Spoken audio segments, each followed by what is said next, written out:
just kick the can for next week.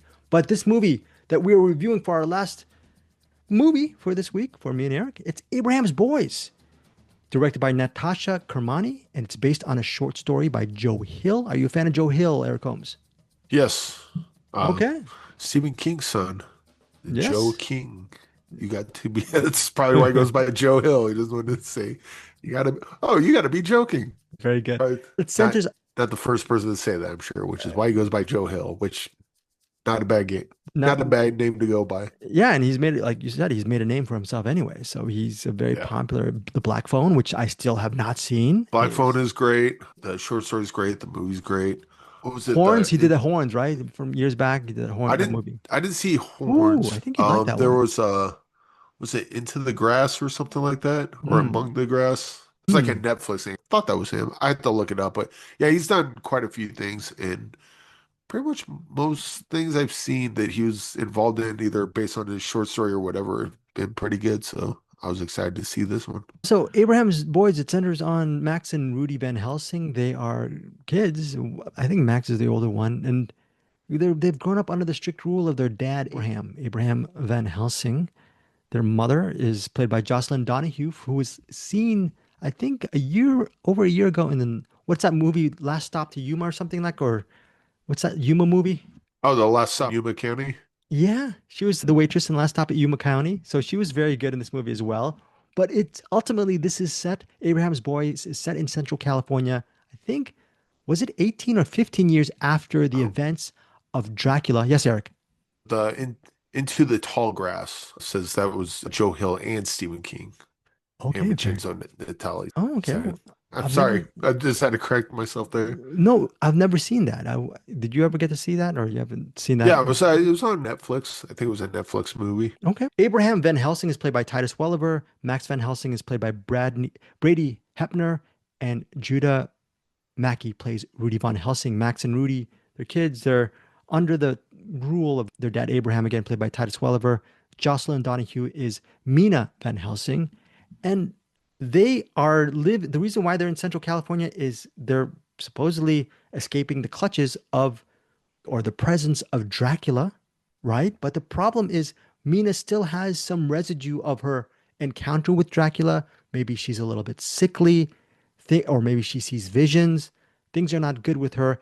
While, by the way, Abraham Helsing, as the patriarch of the family, he has a strict rule of just keeping all of the strangers in that Central California county away from their house. They live in a house on a hill, and maybe they're whoever actually enters their domicile, maybe it's not like they're not going to show them the great welcome or whatnot, but they'll be a little bit wary of strangers that come to their home. Maybe Abraham Van Helsing has a good reason because of the events that happened Well, with Dracula. Yes, they've been sir. pretty open to strangers because there'd be people come by. So and so's the one person that had the thing and he had to puncture the hole in his lung to let the blood out and then put that tube in there. That's true. That's true. So it felt like the people nearby knew that he was one to go to. He's like the doc. Like Right. if you're nearby and you need help, he can help you at least enough to get you to hospital. That's right. He's cordial enough, but Abraham has this situation where he, they might be isolationists. He's trying to protect his family at all costs. And you understand that because of all of the events that happened in Dracula. Here is the big caveat running at 89 minutes, Abraham's Boys, people might be thinking this movie, which is exclusively in theaters July 11th, is going to be a Dracula story. I don't want to give too much away, but it's more of a family drama, Eric. Would you consider? Spoiler alert, the opening title is 18 years after the death of Dracula. So it's very much not a Dracula story. Right. It's This is a Van Helsing story. It's yeah. the best way to put it is after Van Helsing did all the stuff that you've heard about in different movies or books or certainly the book, that's where he comes from. But after Van Helsing has done all that, they killed Dracula. What's his life like now? And this is 18, about 18 years after he killed Dracula, and now he's has a family. But like you said, there's something with his wife that's lingering with that. But again, also to your point, that's not what it is. It's a family movie, like a family drama, because we have to watch his sons and his family. Their families raised isolationists a little bit. They're not completely, but a little bit. And why are we doing this, Dad? And there's Abraham's like secretive about a bunch of stuff that the boys seem to be a little curious about, but I'll probably stop it there because I Oh, almost said too much. no, you didn't say too much. I also, one thing I really love about this movie is even though it has someone like a Titus Welliver in it, this movie isn't, and it's Joe Hill with that sort of entree. Natasha Kermani did, I'm assuming, did not have a lot of money to shoot with Abraham's Boys. And the actual locations of this movie is almost closed off. You get the house, you get a couple of exterior locales, but I think it visually the movie really does well, even though the heart of it is the drama and the dialogue between the father and the family. It's a family drama. There's enough visuals in this movie to keep me interested for the 89 minutes.